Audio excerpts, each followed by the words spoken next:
जी, हुकूमत को आईनी तरामीम मंजूर कराने के लिए इस वक्त परेशानी का सामना है। आज कौमी असम्बली का होने वाला 11 बजे का जो इजलास है वो शाम 4 बजे कर दिया गया है। वफाकी काबीना की जो मीटिंग होनी थी वो भी पोस्टपोन कर दी है, उसको 3 बजे बुलाया गया है। और इसके अलावा पार्लियामेंट की स्पेशल कमेटी का इजलास भी 2 बजे कर दिया गया है। ये एकदम से जो रद्दोबदल किया गया है कौमी असम्बली के सेशन में और सैनेट के सेशन में, ख़ास तौर पर चूँकि हुकूमती जो नंबर हैं वो पूरे नहीं हो रहे, जिसके लिए हुकूमती की तरफ से जो आईनी तरामीम लाई जा रही हैं उनको जो है मंजूर कराना है। उसके लिए मौलाना फजलुर रहमान इंतहाई अहमियत हासिल कर गए हैं। उनके जो वोट हैं कौमी असम्बली में 8 और सैनेट में 5, वो इंतहाई अहमियत के और फैसला कुन साबित हो रहे हैं।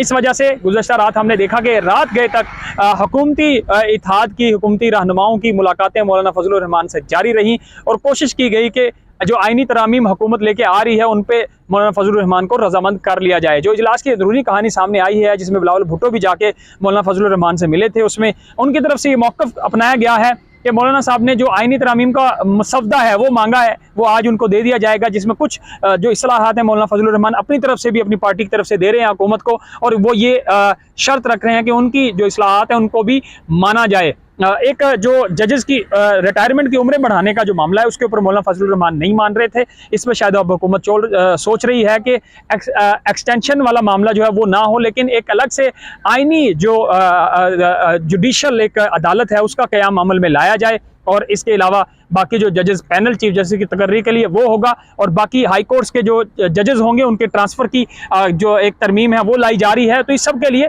मौलाना फजलुर रहमान अभी तक हुकूमत को यकीन दहानी उनकी नहीं हो रही। दूसरी तरफ जो तहरीक इंसाफ है, अपोजिशन रहनुमा है, उनकी कोशिश भी है कि किसी तरह हुकूमत के नंबर पूरे ना हो।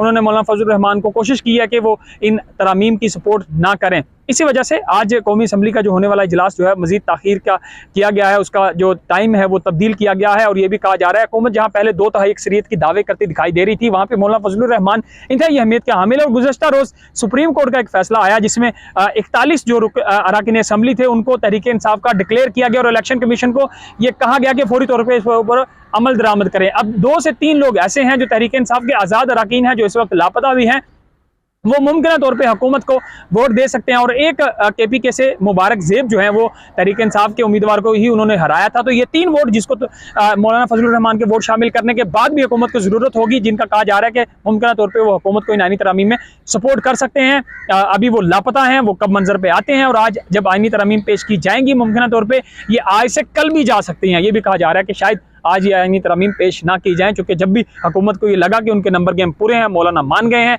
बाकी जो तहरीक इंसाफ के या सुन्नी इत्तेहाद कौंसिल के अलावा जो आज़ाद अरकान हैं जिनके वोट इस वक्त हुकूमत को दरकार हैं वो उनको मिल गए हैं, तो तभी ये जो आईनी तरामीम है कौमी असम्बली में और सैनेट में पेश की जाएंगी।